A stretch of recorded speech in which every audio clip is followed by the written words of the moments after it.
Turn me up.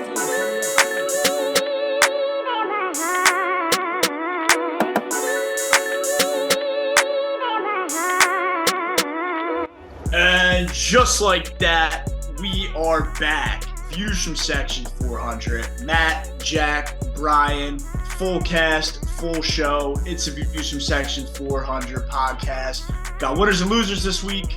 NFL schedule release is happening right now. We'll jump into all the live updates as we record the pod so you guys can get that fresh when you watch it in the morning. We have PGA coming up. Scottie Scheffler's wife finally popped the kid out, so he'll be playing, going to try and win another major. WNBA kicked off. Caitlin Clark, rough start last night, double-double with 20 points and 10 turnovers. Crazy way to start your WNBA career. NBA, NHL playoffs, second round matchups are heating up to the max. Can't wait to dive into that. MLB obviously going on as well, but we'll cover everything. Going to be a huge show, long show, a lot of energy, action-packed, and most important, uninterrupted sports conversation all the way through. Let's start it out with some winners and losers. As always, Brian, the man with a plan, the U.S. versus Bruce Springsteen. What do you got, man? Did Bruce win the week? No, but I had to bring out the hat because we'll get to it in a little bit, but the storm down in Carolina is getting a little strong, so the Rangers needed a little bit of extra juju, but we'll get into that later. So my winner and loser are actually the same thing this week. It's going to be the WNBA. So it started up, and not only did it start up, we had Caitlin Clark, we have Cameron Brink making her debut tonight, we have Angel Reese making her debut tonight. So the stars are out. We saw Caitlin Clark in the Fever on our own chartered jet, which is a thing this year. The league's offering chartered flights for teams. Veterans, you can thank Caitlin Clark and the youngins for that. So please do not get mad at them. But my loser is also going to be the WNBA because they are streaming on ESPN3, Hulu, and ESPN and ABC's other property, Disney Plus, which is great. But when you're trying to get rid of the assumption that you're a Mickey Mouse league, streaming on Disney Plus is not the way to go. I was going to say, no doubt about it. You can't be streaming on Disney Plus if you're going to be a non-Mickey Mouse league. I'm surprised they got the charter jets. I mean, are they still bleeding money from the NBA or what? How are they affording the charter jets? I think they're assuming they're not going to bleed as much money. It's a bold assumption. But shout out the WNBA. I wouldn't be surprised if the NBA is completely covering the entire charter jets for the WNBA, right? Because WNBA, the league's half the size or less than half the size, and there's not as much travel, right? Like, I'm pretty sure the season's shorter. So there's not as many games, especially away games, that teams will have to be traveling. Yeah, I could totally see them, and if not covering 80% of whatever that charter bill is, because they're not going to let the league flounder, and they're obviously going to give them what they want to try and keep the princesses happy. So that's what I think's going down. Yeah, I bet you there's like an inside deal with Adam and the WNBA that like all the jersey sales that Caitlin Clark kind of makes are going straight to the NBA and their salary cap. And in return, it's just getting funneled back into the WNBA to cover that. Wouldn't be surprised, man. Dude, you got to stop combining your winners and losers. It's getting out of control. They're back. It is. That was pretty ridiculous. I guess it's my turn, though. Yeah, I guess you can kick it off, Jack, since Brian just did winners and losers in the season. All right, you want another loser? It's Darren Wall. No, I don't. Cheated on Kelsey You're Plum. done. You're done. After that disgrace of a winner and loser, you're done. Yeah, tough showing from Brian. Tell you who is getting a good showing. A young man named Juju Lewis. Julian Juju Lewis. He's supposed to be visiting Auburn later this month or in June maybe. He's got an official visit. High-rated quarterback. The only piece of offense that we're missing from being a legitimate, top contender for the college football playoff this year. So hopefully he likes Auburn. Hopefully we can flip him from USC because we could really use a quarterback. Don't have a lot of faith in Peyton Thorne down there. And with a Good quarterback. Auburn's offense is right there with all the transfers we've got at the wide receiver position. Finally, looking like a good room. Sky's the limit if we can get another a real quarterback to get them the football. Walker Ryan's White's a the truth. huge Peyton Thorne guy. Fuck Peyton Thorne. Walker White's the truth. He's going to be good. I don't really have a whole lot of faith in Walker White either. The I know meme you like- of him cooking is just waiting. Yeah, I know you like him simply because it's almost Walter White from Breaking Bad, but it's just not going to do the business for me, Brian. He's going to be good. I was going to say he reminds me of a younger Bo Nix, but I know you wouldn't like that similarity, so I will not say that. I'll retract that statement, but he's going to be good. Other than Cam Newton, Bo Nix is the second best quarterback that come through Auburn. Maybe Jared Stidham, but that's not saying much. They're in the same quarterback room now. But Bo Nix's dad was pretty good, probably better than he was. Shows you how bad Auburn's been. Yeah, it does. Okay, moving on from that. Thanks, Matt. I mean, if you want to talk about quarterbacks, Alabama's quarterbacks haven't been great either. Or Georgia's quarterbacks. It's just SEC isn't really a quarterback conference. I guess we're talking about Bo Nix and comparisons. So yeah, I mean, there's a couple of really good quarterbacks coming out of the SEC, but that does make sense, Brian. The average quarterback is not great for as good as the rest of the conferences at every. I'll tell you what. The next one isn't going to be Jaden Daniels. I'm with you there, Matt. I cannot wait until he wins Rookie of the Year. I can just laugh in your faces. Well, you're not going to be able to laugh week one. Yeah, we'll get to that. What do you got, Jack?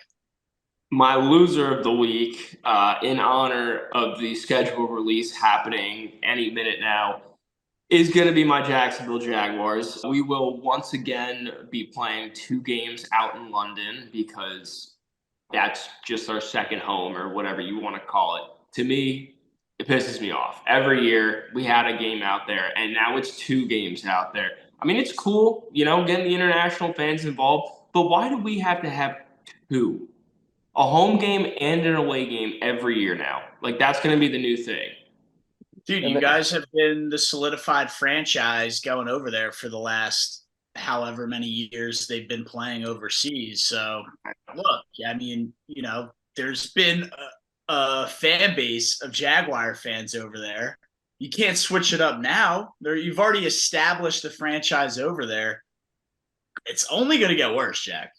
The worst part of it all, you might lose some of those London Jags fans this year because you're playing against Caleb Williams and the Bears. I think some of those fans are going to fall in love.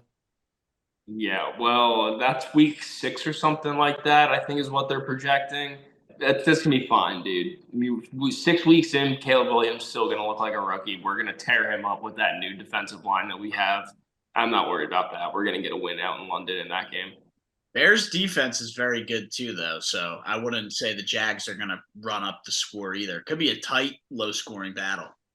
Yeah, definitely. The Lunder is definitely going to be in play there. That's Brian's favorite bet. Yeah. Oh, Brian loves a good Lunder. And he will be able to watch that one as it is after week 1. We'll see if I'm awake for it. Sure, it'll be All like right, 9 Matt. a.m. That's a good story. Matt, what do you got for your winners and losers? Yeah, I guess I'm up. So winner of the week, I don't know if anybody saw, I think it happened over the weekend. Pretty random, but the Mariners fan caught 2 foul balls, right? And you think, okay, he caught 2 foul balls. Great. It's hard enough to get 1. So get a second. Okay, that's awesome. 2 foul balls. He did it on 2 consecutive pitches. Like, this guy caught a foul ball. Whatever. Catcher throws the pitcher a new ball. The next pitch, batter hits a foul ball. This guy catches a second one. And he's sitting there with 2 foul balls in less than 30 seconds, less than 45 seconds, however quick it happened to happen. But, I mean, that guy's a winner for being in the history books of something that's never happened before and just catching 2 foul balls. Winner to that guy, man. I remember growing up, going to the game, trying to get a foul ball, trying to get any kind of baseball, bringing my glove, going with my dad, begging my dad to get me a ball. This guy lived every kid's dream, twice in the matter of 45 seconds. I bet you that Zach Hampel, I think his name's Zach Hampel, the foul ball guy on YouTube, he's going to be trying for the rest of the season to run around the ballpark and catch 2 in a row just to up this guy. He's going to try and do 3 in a row. Yeah, he'll be running over kids in the stands. That guy's insane. That guy literally decks kids for autographs. Like, come on, bro, you're 40. It's unreal. That is the dream, though. I've had one chance at catching a foul ball, and it was a short hop on the stairs going up to the section. I tried to get it off the short hop, hit my palm, bounced in the section below me, got booed. Well, this happens in a everybody has a story, whether good or bad. But my loser of the week, again, sticking to the MLB. I'm sure you guys saw this story. Going to be Astros pitcher Ronel Blanco. Anybody see what happened to that guy? Ejected for sticky substance on his hand. After the game, the umpire was interviewed. Said it was the stickiest substance he's felt, like touched on a glove, since the MLB started cracking down on checking the pitchers. I think the quote he said after, he's like, "That's the stickiest stuff I've ever felt on a glove." Yep. Like, come on, Blanco. They're doing checks. I mean, dude, this guy must have just had globs of sticky shit. And no wonder the guy's off to a hot start in the year and throwing nasty pitches. He's been cheating the whole year. There were no hitter. He threw it exactly. Yeah. The guy's been lights out. Now he's suspended for 10 games, which seems not that much in the grand scheme of things. Is that 10 starts or just 10 games? I mean, what? He's going to miss like 2 starts. I think just one because there's a 6-man rotation down there. Yeah, he's going to miss 1 start, 1 turn through the rotation. That's, seems like he should have been like an 80-game suspension. But I guess he wasn't using PEDs. Or is sticky stuff PEDs? Yeah, it depends on your definition of a PED. Yeah. Well, my whole thing is like, this is the Astros. Like, again? I'm not surprised. Really? Like, the Houston Astros again? Like, can we make them lose more draft picks or something? Well, like, that's what I'm saying. Only 10 that. games for this guy on a known franchise that's known cheating. Look, they're like the Patriots dynasty. They're like the U.S. government. We call them out on some shit, and everyone's like, no, that's not happening. That's not happening. And once the dynasty's like 10 years down the road or 20 years down the road, or in Patriots' case, when Brady retires and Belichick retires, now they're coming out and saying like, oh, yeah, we did all that shit. Like, what the fuck? Yeah. Joke, man. Ever since they got rid of that damn hill in center field, it's just been a disaster of an organization. Ever since they left the National League. Yeah. Got out made part. It used to be fun to root for. They had Lance Berkman, and they were a fun team. And now Was Craig Biggio in there, or who was there? Yeah, they had Biggio, was running around. Roy Oswalt. Yeah, it's some good stars, good young stars. National League team. I mean, it was electric, man. For the rebrand. Yeah, is what it is. But as always, that's the winners and losers of the week. Let us know who you think had the best winner and loser in the comments below. But we'll move on to the NFL schedule release. It is 8/12, supposed to release at 8 o'clock. I was told it's a 3-hour show, so I don't know if we got the full schedule. It's all out? Okay. Well, I don't have it in front of me, but all I know is Brian can't watch week 1. So he can cancel off that whole week, which there's some pretty electric games week 1. Like Friday Night Football, Birds-Packers. I know a lot of people who will be watching that game. I know someone who won't be watching, and that's Brian.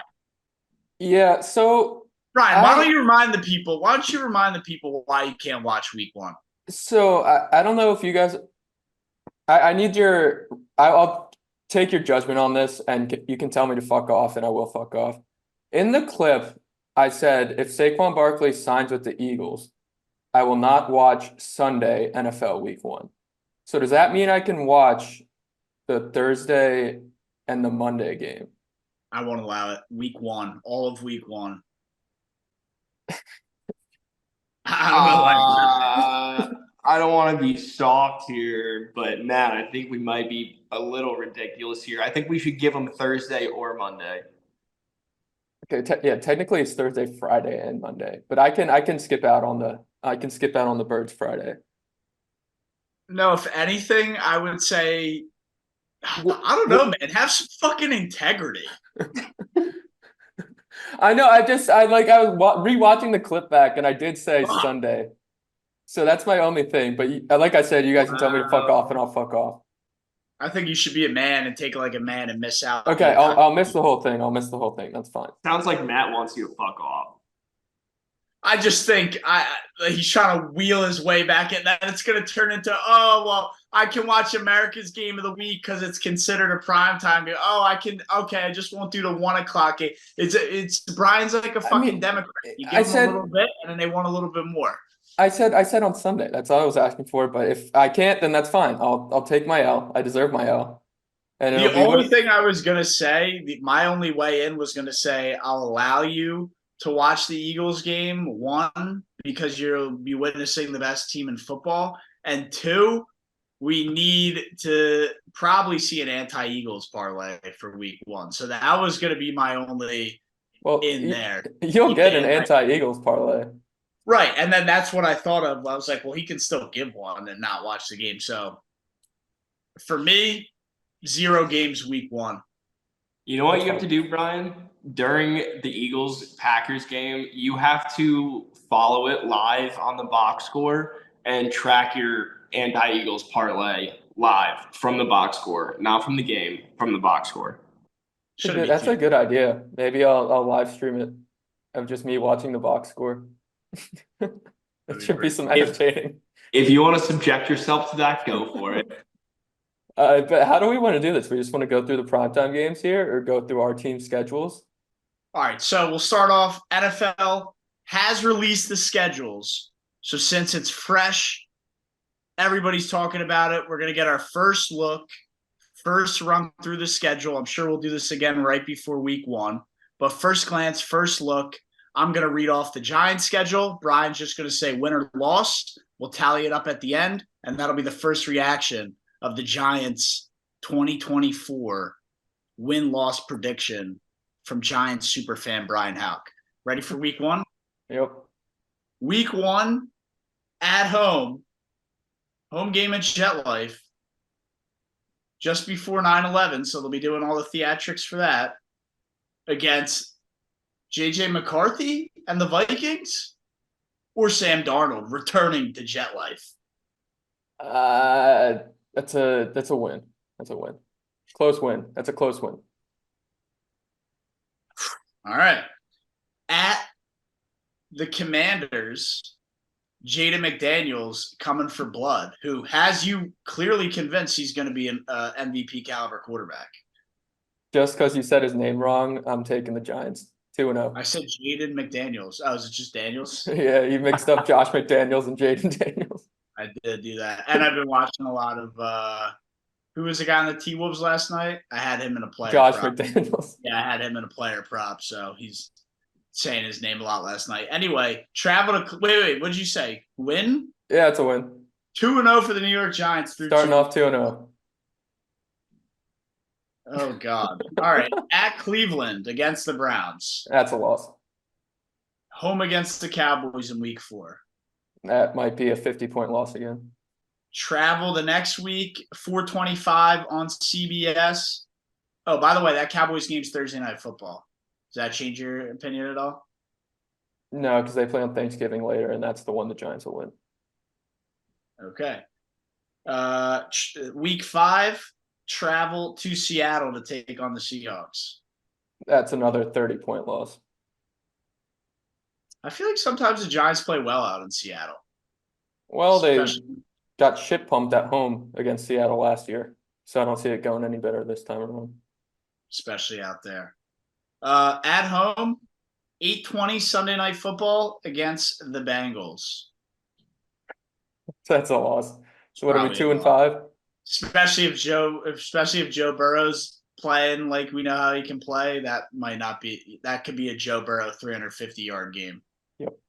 Then the following week, at home again to the Philadelphia Eagles. Saquon's return to JetLife. It's a win. Interesting. Then the following week, week 8, travel on the road to the Pittsburgh Steelers for Monday Night Football. They're going to be playing Renegade, but it's Russell Wilson. It's a win. It's a win. Mike Tomlin does not lose home primetime games. Going to be a tough one. Home against the Commanders in week 9. It's another win. It's a 3-game win streak right there. Possibly a 4th year when they travel to Carolina in week 10. That's Germany. That's Germany. Oh, yeah, that is a German game. You're right. Alliance Arena. Yeah, I got a little scared about this game looking at it because I forgot they fired Frank Reich because you never want to play a Reich when you're in Germany. But it's a win. Week 11 is the bye. I like the Nazi joke you threw in there. Nice. Wait. They're going to win the bye. You can win or lose the bye. They're going to win the bye. Coming back from Germany. By making a huge trade? No, just by getting some extra rest and getting their players healthy. To then, obviously, they get back from Germany, have the bye, and then they have a home matchup against the Tampa Bay Buccaneers. It's a loss. They can't win 5 in a row. They're not good enough to win 5 in a row. Because then they travel to Jerry's World, take on the Cowboys. And I already said that was a win. Then they're home against the Saints. That's a loss. Home against the Ravens. That's a loss. Travel to Atlanta to take on the new look Falcons. Another loss. Then they finish out the season. Weird game. No. Week 17 at home against the Colts. That's a win. Then week 18, Eagles are resting all their players. They travel to Philadelphia. Giants don't win in Philly, even if they're resting all their players. It's a loss. Jack, were you keeping track of Brian's wins and losses there?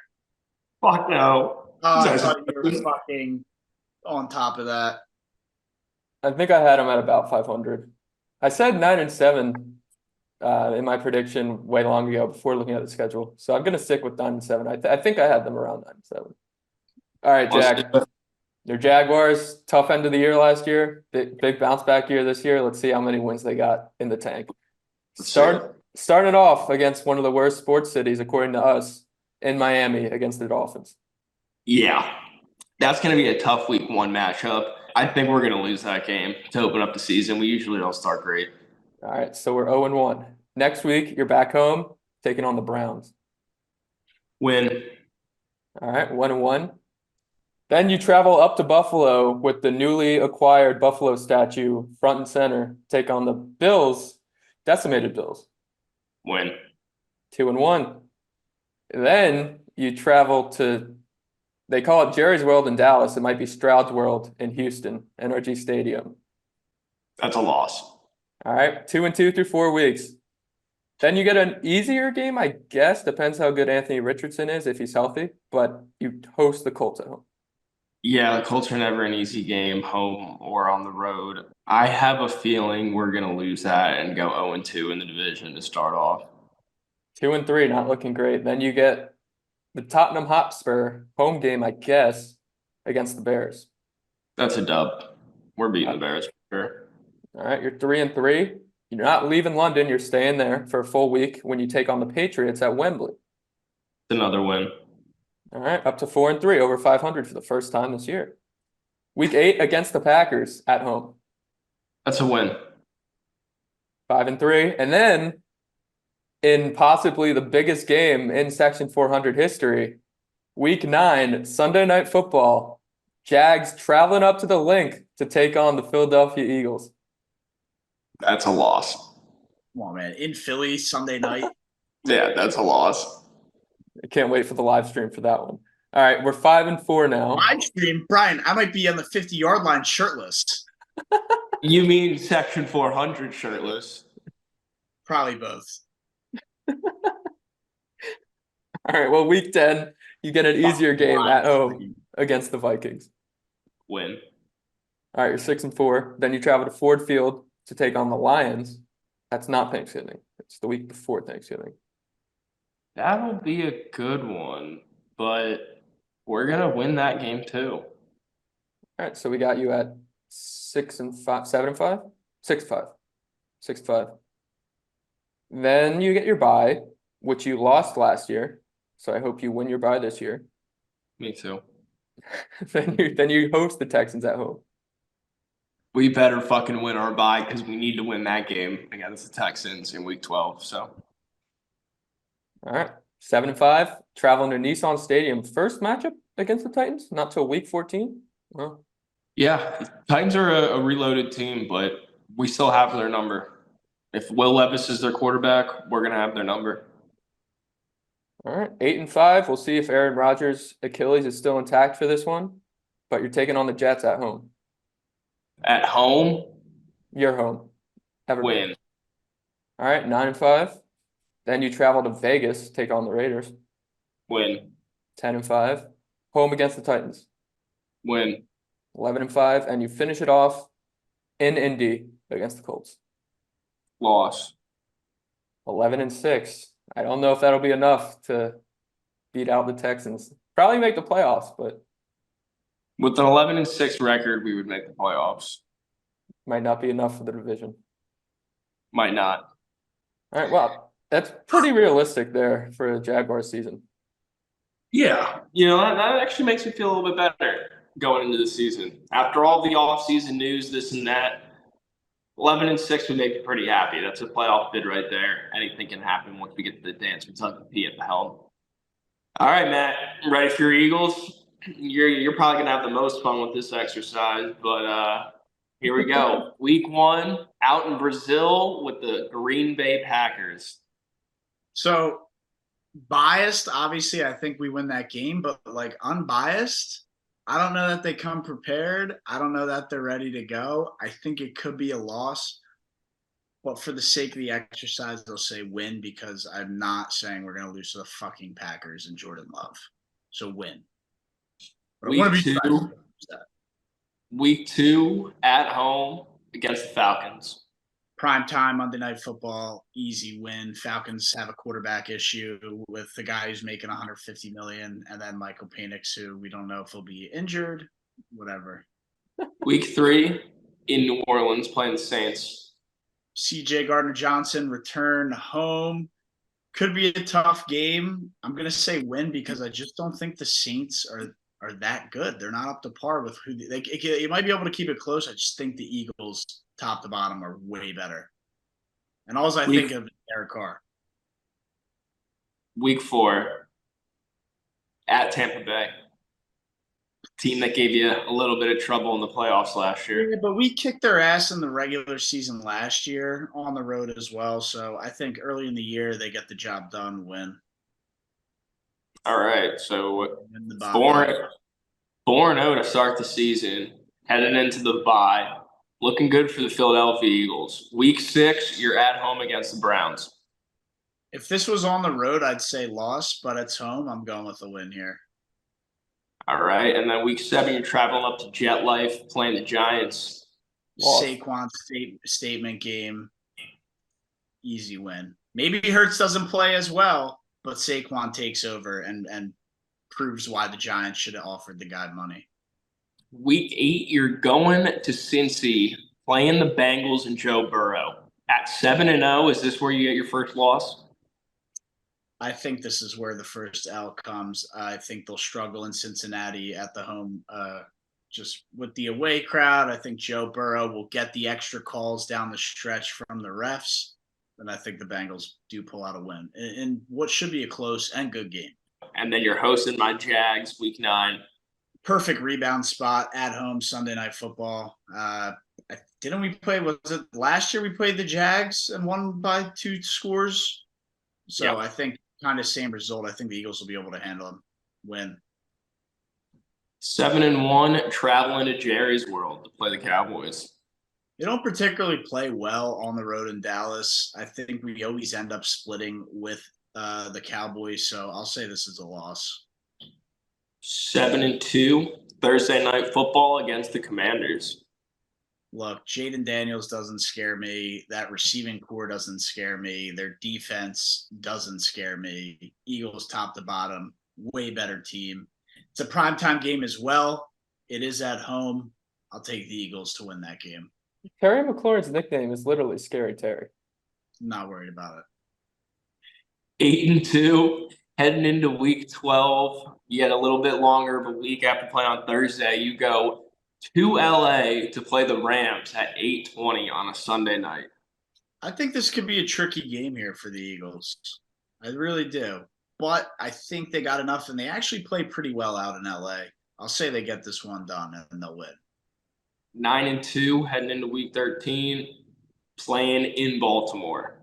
Yeah, I don't like this matchup at all. I think the refs will be on the Ravens side. Eagles won't play well. They won't show up to this game. I think they have a loss here, and wouldn't be surprised if Lamar Jackson looks like an absolute superstar, because the Eagles are usually pretty good at letting good players look out of this world. Week 14, you're 9-3. You're going to go play the Panthers at home. You're going to 10-3. We don't got to talk about that. The next week, you're at home against the Steelers at 10-3 going into week 15. If this was on the road, it'd be tricky. We actually usually beat up on the Steelers at home, at least the past few years or the last couple times we've played them. I got the Eagles winning this one. 11-3, and then you go to Washington to play the Commanders. No Christmas miracle here for the Commanders. Eagles are winning down in Landover. 12-3, you host the Cowboys. I think they get the win. I mean, they always split with the Cowboys. Cowboys have to come into Philly. The crowd will be rocking. It'll probably be a very important game for the division. I think the Eagles show up and get it done. 13-3. Week 18 rolls around. You're probably fighting for first place in the conference with the Niners again. What do you think happens with New York?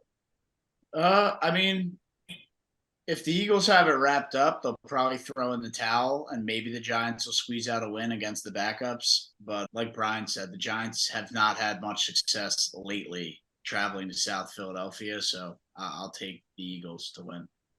14-3, be a damn good record. I mean, the only ones where it could sway the other way is maybe that Rams game, maybe that Browns game. And those are really the only other 50-50s I see. Maybe the Saints. Maybe the Saints.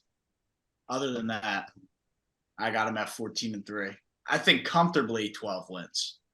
Yeah. I don't know. Brian said that he thinks that the Giants are going to lose to the Saints. I don't think the Saints have much going for them. I don't know what you guys see in them with Derek Carr and whatever else they have there. They're always a pain in the ass. They're just a pain in the ass team is where my worry comes from. And I don't think the Giants have to, but the Eagles have to travel down there, which always just makes it more pain in the ass. Super. Like I said, I got them as a dub there. So, yeah, I mean, All right. that's the schedule. But yeah, I mean, that's the NFL schedule release. Can't wait to get back into the routine weekly NFL shows and go red hot against the board. Everyone forgets my 5-0 sweep of the divisional round last year. Only one. I don't think anybody forgets that, Matt. I don't think you let us forget that. Nope, You mentioned the fact no one forgets it about once a month. Have to, man. Nobody swept it on the show other than me. That's got to get brought up. It's bragging rights right there. Keep the receipts. Keep them. You do it, Brian. You do it, and then you can Hey, I won the whole regular season. I think that should account for something here. That's consistency. That's 17 weeks of just winning. Yeah, but 5-0 is 5-0 or 6-0, whatever it was. That's also true. So either way, this weekend is the PGA Championship. It is considered a major, even though PGA is associated to the name. I think some of the big guys from LIV will be playing in it. So we'll have, I mean, that's always great to see. That starts up when you guys are watching this. They could be getting ready to tee off or already teed off. Believe that's down in Louisville, Kentucky at Valhalla. Might have to fact check me on that, but I'm pretty sure that's what it is. And the biggest storyline, Scotty Scheffler, the favorite to win it, been red hot, best golfer in the world, regardless of if the LIV guys are there. He's the best. wife finally had the kid. He's has that extra dad strength, ready to go. Can anyone beat him this weekend? I think Scotty's the guy you got to put your money on if you want to take a guy. Yeah, our editor Will made the point today. He's the biggest favorite in a major since Tiger Woods, which is just crazy because Tiger was like getting to the point where he was minus 110 to win golf tournaments back in his heyday. And Scotty's getting close to that point. He's just that good. Still around plus 400, still some decent juice, but it's definitely getting there. Yeah. Yeah, I'm definitely gonna sprinkle on Scotty. I'll have a little sprinkle on Rory too, dude. I've just been hearing him in the news lately. Why not? Give him a little love. Rory always loves to, the week before a major, win a golf tournament and then completely just dismantle himself at the major. I could see an absolute choke job out of Rory this weekend. I know you guys aren't big fans of him. That's been well documented. Well, it's not even about being a big fan, and I'm not a huge Rory guy at all. So you're right, 100%. But I think Brian's right with saying he goes out and wins one, and then will now absolutely collapse. Too much pressure. The competition wasn't as tough last week. No. And speaking of not as tough, this is the tournament that the PGA professional Michael Block took all the way to the fourth day. I think he was in the final pairing with Rory last year. So he'll be out there again, just maybe worth some sprinkles on his round scores throughout the weekend because I'm sure they'll be kind of high. They'll disrespect him, and maybe he goes out there and puts on a show again. I can't wait, man. I love the majors. But look, Scotty plus 400. If you don't like the odds there because you think you're not enough juice, which, look, he's the favorite for a reason. He has a very good shot of winning. Some longer odds I like that I would sprinkle. First guy coming in from Live Golf. Pretty sure he is like a top 5, top 8 golfer in the world. He's been playing lights out, finishing top 5. I think he's won 5 times over Live. I don't know what the stats are, but it's going to be Joakim Niemann, plus 3,300. Guy's been playing lights out on the Live Tour. Think he might be able to make some noise this weekend. Keeping with the foreigners here, I'm going to go with Ludwig Aberg. Guy just strikes the ball so well. It's unbelievable. It's a simple, smooth stroke. Doesn't put a lot of stress or pressure on his body, on his back. It's consistent. The guy knows how to play golf. And Ludwig Aberg at plus 2,200. Finished second at the Masters in the most previous major. I think that's some decent odds to sprinkle this weekend. So you got Joakim Niemann, plus 3,300, and Ludwig Aberg at right around plus 2,200. Some longer odds I like to take down Scotty this weekend. Hey, you've loved that guy. I think you've been on him the past like 5 tournaments. Who? Aberg. I am a big Ludwig Aberg guy. Yeah. Finished second at the Masters, man. When you were talking about Liv, I thought you were going to go with Koepka, even though he hasn't looked great this season, but I believe he did win this tournament last year. So he's always there. You guys know how I feel about Max Homa. His major moment is coming soon. And then a weird prop I think you can get some good juice on is going to be Colin Morikawa to not make the cut. He has not looked good in his last couple tournaments, and this might be, with a good course, the course is going to be a winner this weekend for sure. I think he struggles to make the cut. Is Tiger Woods worth a sprinkle? Is he playing? He was doing press conferences trying to give advice to Scotty Scheffler to be a new dad. I don't know if Scotty wants to take his advice for fatherhood, but he was out there doing it. No family advice. I did hear murmurs of Scotty or someone saying Tiger Woods shot a 62 in a practice round. Cannot confirm that though. Yeah, he's probably in a golf cart. It's half the battle. It's a practice round, man. I don't see him cheating. Yeah, I think taking father advice from Tiger might be worse than taking marital advice from O.J. Simpson. Might be. But yeah, that's golf this weekend. Can't wait. Another major on the cards. Let us know if you tail. I guess I gave out some long odds. Brian didn't really give out picks. He just said guys he likes. But let us know if you tail anything. And meet you at the cash counter. Yeah, before we move off of golf real quick, I just have to address what Brian just said real quick because it took me a second to comprehend. Did you really just compare Tiger Woods' parenting to O.J. Simpson's marital status? I thought he had a chance to do a little bit of a better job with the analogy and comparison, but Bro, what OJ straight up killed his well ex-wife, but Tiger, it's not like Tiger Woods has killed Charlie. He's bred the next prodigy golfer. Give the man a break. I mean, yeah, he's had Yeah, but his in Charlie's, I'm talking about like early childhood when Tiger just fucked anything with a hole. yes, but that doesn't really come into parenting.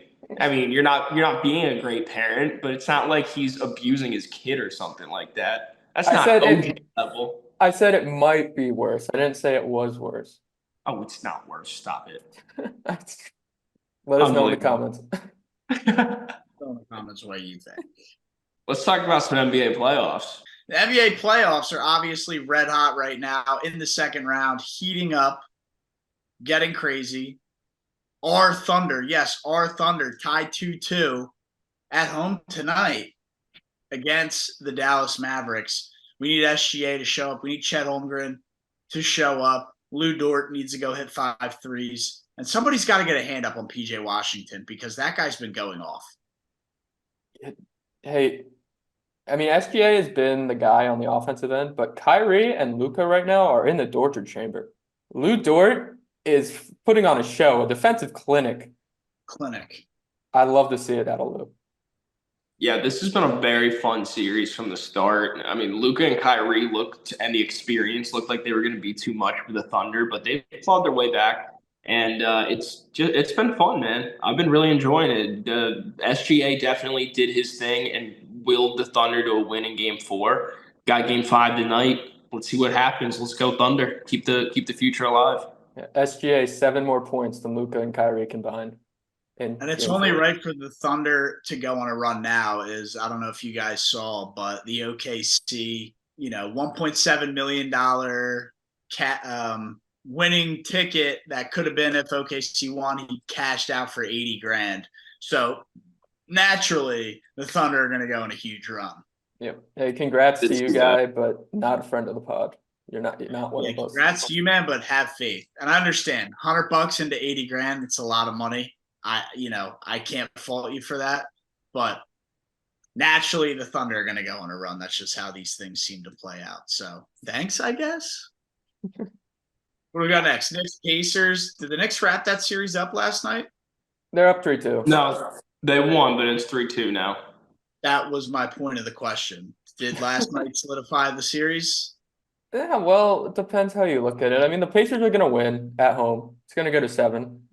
But we might be at the point where I don't think an away team's going to win. So, sure.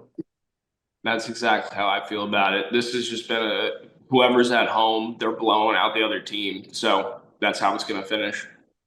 I think the Knicks go win in Indiana and wrap this one up in 6, but that's just me. I don't know. It's the same thing with Boston and not winning game 2s. The Pacers haven't lost at home since the regular season. Yeah, I have a feeling that the Knicks are going to try and do just enough to try and win this game. It's not going to be enough. And then here we come Game 7. They're going to go balls to the wall again. Either way, the script wants Boston and New York in the Eastern Conference Final. Yep. And that's the bottom line. And unfortunately, with the money that's involved in professional sports, we have to deal with scriptedness. So, just what it is. Go Knicks. Nuggets Wolves Game 5. Denver's back. You guys, I think both of you had the Timberwolves winning and this and that and blah, blah. And I said, I'll be different. Don't count out Denver. I think they got a lot left to prove. And I do remember saying they're the defending champs. Let's not count them out just yet. And they're looking primed to win this freaking series now. It turns out Jokic doesn't want to go home to his forces just yet. No, he doesn't. After losing the first 2 and Ann Edwards, Rudy Gobert, Cat just looking so dominant. There goes the defending champs, the 3-time MVP. The Nuggets, they will come back and win 3 straight. You got Aaron Gordon, quote unquote, looking like prime Kobe Bryant out there. So, uh, dude, there's always those 1 or 2 players on every team. If they're hitting shots and they're scoring the basketball, you've got no shot. We saw it all the time in Golden State when Draymond would go out there and give you 20 points. There was no shot you were beating the Warriors. And that's what we're seeing with the Nuggets. Aaron Gordon, he's been amazing. The role players are playing well. Christian Braun, such an explosive player, great athlete. He's been playing really well as well. Yeah, the Nuggets look like they're going to come back and take this series, but I'm not counting out Ant Edwards yet. I think this is going 7 games. Yeah, Christian Braun going for his 3rd championship in a row. I think he'd be the only player to go college championship and then back-to-back NBA champion. I'd be surprised if there was someone else that did that. Yeah. Aaron Gordon had a play in game 5 where he had a steal and then the open floor, he just dunked on a guy, completely postered him. Just the way he kind of looks now with the different haircut and all the tattoos, you think he's older than he is. He's only 28. He's not that far removed from when he was the dunk contest champion. And I forgot that. I thought he was old now. I thought he was gonna be like Blake Griffin where he couldn't really dunk anymore. And He was on the same playing field as Zach LaVine. You see Zach LaVine still popping off doing his thing. I mean, I know he was hurt for a while this year, but he's still balling out there in Chicago. These guys were going back and forth. The only thing different now is that Aaron Gordon's added some shooting to his game. yeah, no, but you think of LaVine, you see the injuries, and maybe that's why you're not seeing the crazy dunks anymore, the athleticism. He's more of a shooter now. But I don't know, Gordon still has it. He just decides not to use it as much, I guess. I think he understands his role a lot more of not having to be the number 1 guy, right? He's a very talented player. He got drafted to be the guy down in Orlando. I mean, they really wanted to build around him being the number 1 piece. And that's just not what he is, right? He was in college, but the NBA is so much faster, bigger, stronger, whatever you want to call it. He just isn't the guy on an NBA team. So he took a step back. He understands his role. Jokic is the guy. Jamal Murray can be the 2. But he really fits in nicely as that 3-piece who can be there when they need him, play great defense, and just be that above average, very solid. I'm not going to say superstar, but an elite role player is essentially what he is he's a good off to Jamal Murray and Jokic. He fits in perfectly. A guy who needs to understand his role a little bit more, I think, is Michael Porter Jr., because that guy just jacks up shots like it's no tomorrow. Bad possessions, will just come down the floor, 20 seconds left on the shot clock, jack it up. Love the confidence, but I think that could hurt them down the stretch as they start to play, better and better teams, which the Timberwolves are up there. So, Porter Jr., limit the threes, man. You don't need to take 10 a game. I think that is his role. That is his role. That's what I was thinking too, Brian. But Matt makes a good point. Even though that is his role to be that 3-point shooter, and he is an elite 3-point shooter, Matt does make a good point. If he's not on, that does hurt them a lot. Then you're relying solely on Jamal Murray to hit outside shots, unless you're going to try and bank on KCP's 3-point shooting, which is never a good idea. So I'm with you. Unless Aaron Gordon's going to be prime Kobe Bryant, as he has been in the past 2 games of this series.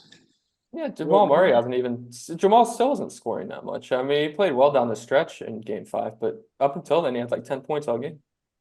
And Michael Porter Jr., his family might finally be getting in his head because he's not shooting well right now.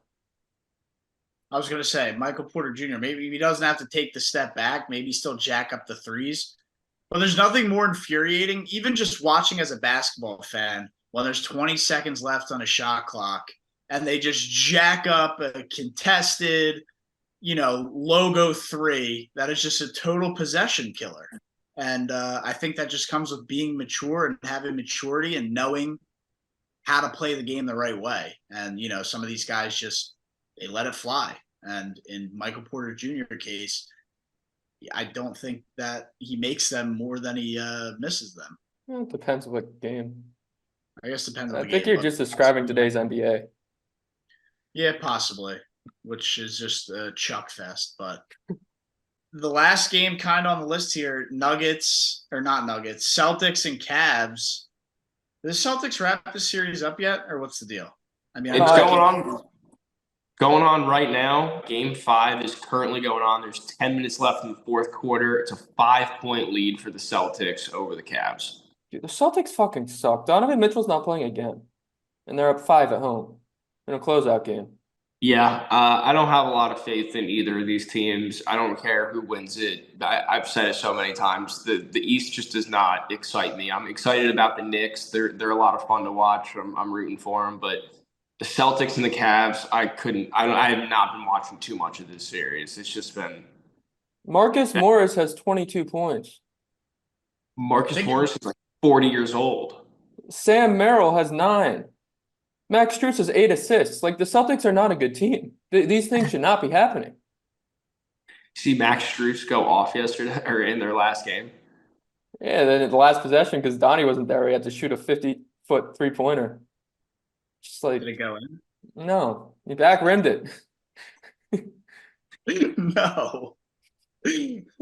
That's Yeah, funny. I would think Boston can wrap this up tonight. I don't think we really need to watch too much more of this. Yeah, we just give us New York and Boston. That's what everybody wants. That's what everybody expects. It's kind of inevitable at this point. Just get us to that Eastern Conference final. Get us to football season. That too. But let's do a quick run through the NHL before we jump into a couple other topics, and then obviously wrap up the show. Appreciate everybody who is hanging around for the length of this one. It's uninterrupted sports conversation, so I know it's hard to look away. We'll jump right into the NHL. Panthers, Jack, you rattled right now, or what's the deal?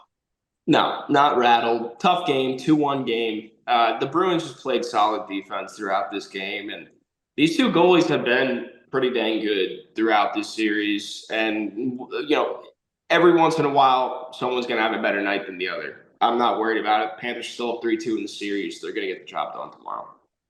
You made a mistake earlier in the show. You brought up the Golden State Warriors. 3-1 lead, most dangerous lead in sports. Boston. Oh, shut up. Well, I'm definitely rattled about the Avalanche. They're on the brink of elimination.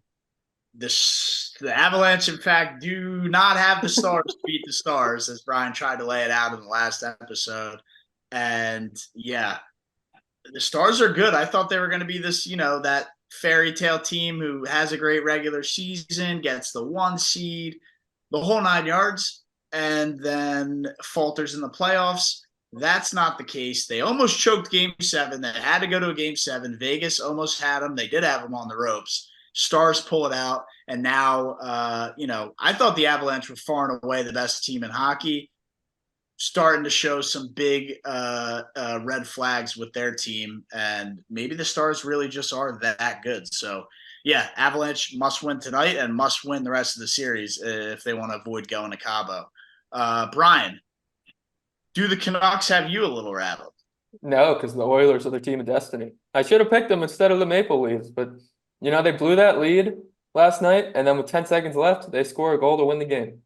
Just big time team of destiny vibes. The Oilers are going to get it done, going to bring it home to Canada, and they are not West Coast enough to be in the proximity of the interception that Russell Wilson threw. I think Edmonton and Vancouver definitely both apply to your Pacific Northwest, Seattle, Russell Wilson, whatever that whole weird thing you got going on there.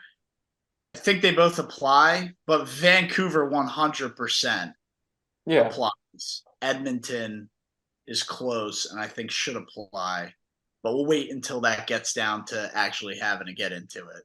But it's definitely a crazy series, and I hope the Canucks pull it out, if I'm being completely honest with you, but we'll wait and see how that one plays out. And the final one, the Storm is becoming very strong, right? It doesn't look like the Rangers are stronger than the Storm because the Hurricanes are marching their way back, or should I say winding their way back, or twirling their way back, or however hurricane reference I can say to try and keep this weird, as the Hurricanes are making a comeback. Yeah, they're storming their way back. That's for sure. That's what you were looking for. Storming my way back. All right, that is what I was looking for. Either way, they are. Look, the Rangers go up 3-0 and then drop 2 games. I mean, are they really going to lose this? I don't think so. I really don't. They're gonna be able to seal this series, whether that's in Game 6 or in Game 7. But there's no way they're losing 4 straight. They're not doing it. They're not doing it. Sorry, Carolina. They're not doing it. Go Rangers. If it goes to 7, I think Carolina gets it done. This is a must-win game for the Rangers. Yeah. Maybe Too much pressure on the Rangers if they let it go to 7. Yeah, well, we'll be able to see it tomorrow night, 7 o'clock. Or for everybody listening to this tomorrow morning, it'll be tonight, 7 o'clock Eastern. And the only thing I got in the MLB is the Phillies ship pumping the Mets. I mean, the Phillies really are the best team in baseball. They usually play horrendous against the Mets, especially in the beginning of the year. They'll turn it on when they got to play the Mets in September. But usually, like, this is like a Mets 3-game sweep, win 3 out of 4, Mets win the series, like whatever it is. Like, no. Phillies just won 2 up in New York, and I think they're up 8-2 right now down at CBP in South Philly. So that'll win 3 games. They finish the last one tomorrow. Doesn't even matter if they win or not because they won 3. So whatever, give the Mets 1. I'll take the sweep, though. Hopefully they can wrap it up and get the job done. But props to the Phillies, man. What a team. What a job Dave Dombrowski's done. I mean, look at that guy. He's got to get some credit at some point here, right? The farm system's slowly starting to rebuild. They found Orion Kerkering just out of nowhere, who's turned into an elite reliever in Major League Baseball. The bullpen that has been an absolute joke for so many years is a top 5, top 3, maybe the best bullpen in baseball. The starting rotation, their worst pitcher is Aaron Nola with a 3.10 ERA. Oh, by the way, just threw a 9-inning complete game 4-hit shutout against the New York Mets on the road. That's their worst pitcher on paper. So gotta give a lot of credit to Dave Dombrowski. The Phillies are absolutely on fire. We never see it this early in the year. We are seeing it this early in the year. It's going to be a special year, special team. I can't wait to see what happens in Red October. Yeah, I mean, it's unbelievable. Pitching staff's lights out. Batting starting to come around. Harper hit a home run in the rain tonight. Let's go, Phils. They're peaking too early. And the Mets have won the season series like the past 3 years. So it's not just in the early season. The Mets have beat them up in most of the games for the last 3 years, but they haven't this year. You made Joey Wendell lose his job because they were just sick of watching him get at bats in the series. It's not good in Mets land right now. Last thing on the Phillies, though, 2 guys in the top 5 for Cy Young, Ranger Suarez and Zach Wheeler. So, I mean, absolutely turning it around. To have 2 guys in that prestigious award ranking says all you need to know about how they've been playing for the first month and a half, 2 months of baseball. Shout out Zach Wheeler's wife. Nikki Wheeler. Nice lady, friend of the pod. Shout out the Wilpons for not extending Zach Wheeler. That still irks you to this day, Brian. Probably the biggest thing about them that irks me. And they did a lot of bad things. Especially because Wheeler's like actually been like the most electric. And you could tell he was going to be good. Like that was the thing. Like it was an obvious decision to re-sign him. And they got it. And they got, honestly, like he outplayed that first contract. Yeah. Like, dude, it was 5 years, $100 million. Yeah. It wasn't a lot of money. No. And they could have just, like, Wilpons were broke, but they had that money. Yeah. But, yeah, I don't know. Congrats. Thanks for them doing that. Well, in other news, Alek Manoah's back pitching in the big leagues. Getting shelled. He had a good start. He had a good start and a second start. Yeah, he did. Yeah, his first start. He had 4 runs instead of 8? 0 earned runs, sir. 0 earned runs. Good for that guy. Fat fuck. Hey, watch yourself. Oh, speaking of fat people, we missed this in the NBA, but it looks like inside the NBA is dead. The streaming rights for NBA basketball are going to go to the Mount Cock next year. That was going to be my loser of the week until I settled on my Jags having 2 London games. Can you believe that? There's no way that the inside the NBA team is getting disbanded. They're going to have to relocate. They're not disbanding. I don't think anybody's ready for that. They're all under contract with Turner. I don't think they can breach that contract to go join Universal. Or I guess it's NBC Universal. I mean, if they're not going to give him a show, then they're breaking their own damn contract, bro. Well, They're they might gonna be still free. have the show, but it's not going to be during games. No, they're going to be free agents. Charles Barkley's going to go sign with the Louisiana press. I don't know. I think it might be dead. We might see Sir Chuck at a lot more Auburn games next year. All right. Well, before we give out our WNBA future, which we forgot to give out in the last show, but it's only been a game, so you're getting it now. The Preakness is happening this weekend, right? I guess not in my backyard. It's about 45 minutes from my backyard. But Mystic Dan, no, I'm not going to go. I do not have the money to go, unfortunately. We need that ad revenue. YouTube, we're waiting on the sponsorship. YouTube TV. YouTube TV, Zins, all the above. Please. But yeah, Mystic Dan is going for the second leg of the Triple Crown. And apparently he's a real magician because the favorite, Muth, had to withdraw due to a fever. So I don't know what kind of witchcraft Mystic Dan put on him or Mystic Dan's owners put on him, but he's one of the favorites to win now. And that's the Preakness. Electric.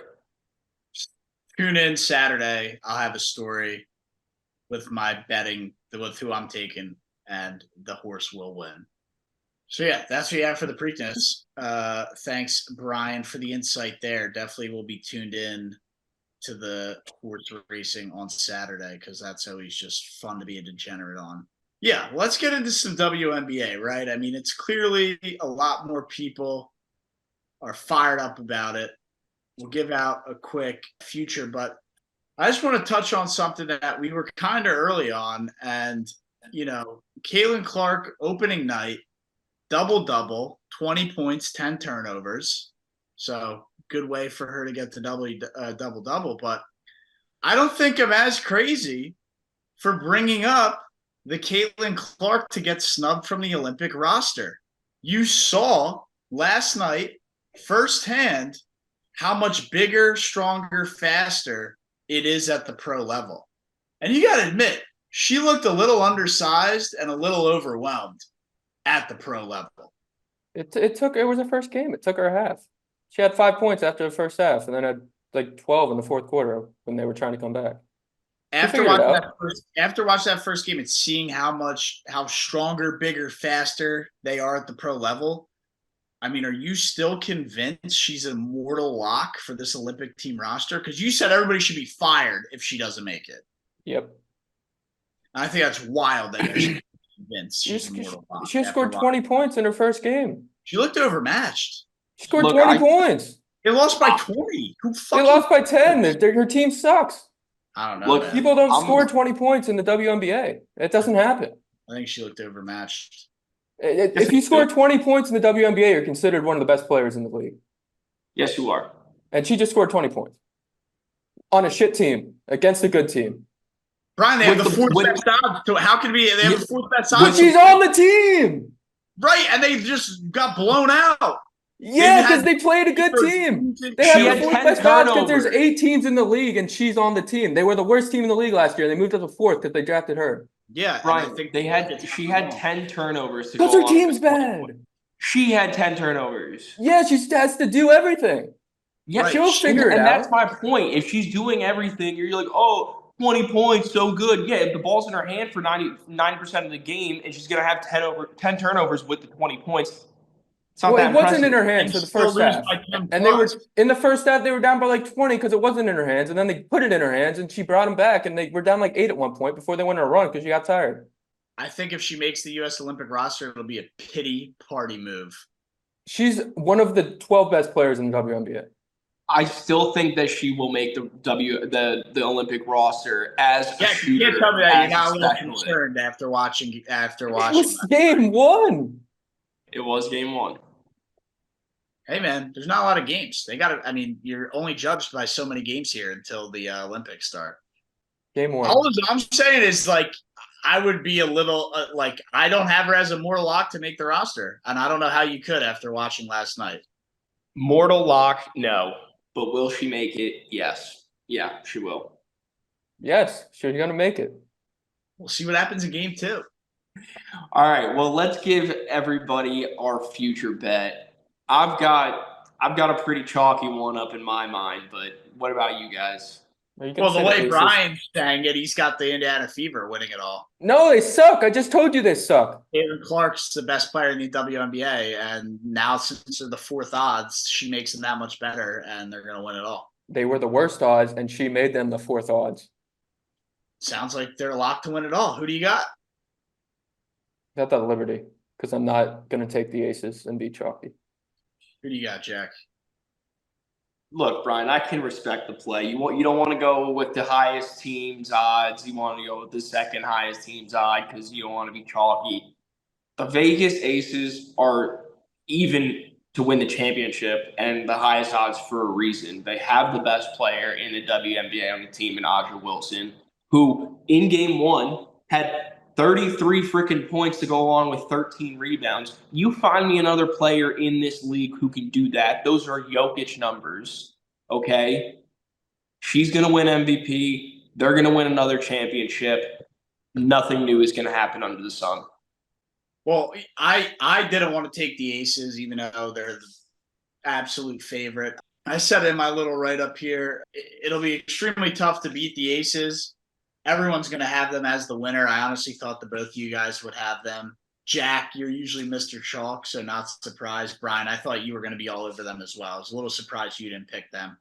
I was going to go with the Liberty, but since Brian picked them, well, I was going to go with the Liberty, and I also was going to say probably the only time I can pick a New York team to win something and not really give two fucks about them if they actually do win it all. So that was my New York angle there. But for the sake of being different, for the sake of not being everybody having different picks, I'm conflicted on two teams now. But I think I got to go against Brian and take the Seattle Storm and Nika Mule to carry this team year one to a WNBA championship and not only win it, but take it home for the Pacific Northwest and get them a championship. As much of a, I guess I'll do this in air quotes, advocate as I am for women's basketball, the WNBA is not in the consideration for one of the major sports that this bet was made for. I don't know, man. And if you hate Michael Porter Jr., you're going to learn to hate Jewel Lloyd. She does the same exact shit for that team. But, I mean, come on, man. It's a WNBA future. Just throwing something out there for you. I mean, the Connecticut Sun looked pretty good last night, too. I mean, they did. I mean, I know the Fever suck, as you like to say. But, I mean, they handled. I mean, the Fever would get it within like 7-8 points, and then the Sun would just pull right away. Yeah, actually, fuck it. I'll go with the Sun, so you can go with the Liberty if you want to. They got Dwayne Bonner, War Eagle, so we'll go with this. I had to get one War Eagle in. I don't know. I mean, dude, you said the Liberty. You took all my thunder, and now you're gonna fucking change it. Okay, fine. I'll keep the Liberty. That's just a dickhead move. Well, you could have gone before me. I could have. You just assumed I'd take the chalk. I did assume you were going to take the chalk, but it worked out for Jack with UConn. We'll see if it works out again. And, you know, the Aces are the team to beat, so definitely not a bad play there. But again, it's the WNBA. I'll take the Seattle Storm. I don't hate the Sun pick. I mean, if you want juicy odds, I think the Fever, they have no shot. The Fever have no shot. Are the LA Sparks that bad? Because I love Cam Brink. Attractive lady and baller. They're that Absolute bad. baller. But are they really that garbage? Yeah, the Sparks and the Mystics are absolutely terrible. The Mystics hung around last night. You know, before I hopped off your YouTube TV, they had Mystics post-game live on the Monumental Sports Network, tuned in for about 30 seconds, and the Mystics seemed to keep it close. There were about 10 charge calls in the last 2 minutes of that game that got them the ball to get it close. Yeah, that was wild. I did end up watching the last 2 minutes of that game on Monumental Sports Network. I saw it. I was like, oh my gosh, I didn't realize the fucking regional the regional networks cover this. But yeah, I mean, I still think having the Fever that high on the odds is ridiculous. Like they literally have. You want to talk about when Matt gives out 0% chances? That's a 0% chance to win it all. Yeah. People are just betting it because Caitlin Clark, and they know people are going to bet it, so they have to make it somewhat realistic. And it's just not going to happen. I would feel better taking Cam Brink and the LA Sparks than I would taking that Indiana Fever team. I'm honestly kind of hyped what they're all about tonight. I'm 100% with that Sparks pick, too. I kind of like the Sparks. Between getting Cam Brink and they got Cooper running the floor, too. Shout out Sharif. Shout out his sister. But I got a little faith in the Sparks. Come on, Brian. No faith in the Cooper? No. You know, Brian's like a WNBA analyst, has no faith in the Sparks. They lost their shooter. Katie Lou's on the Mystics now. Yeah, but Taya Cooper can shoot. Yeah.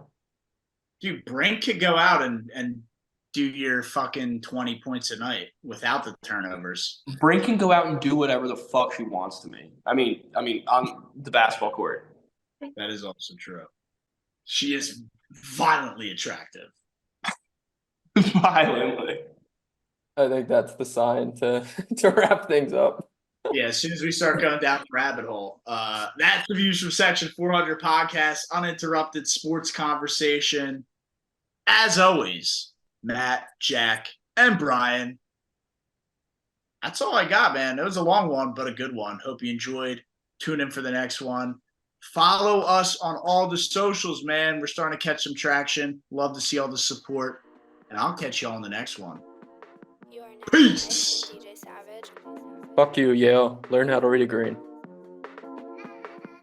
Juju, come to Auburn. War Eagle.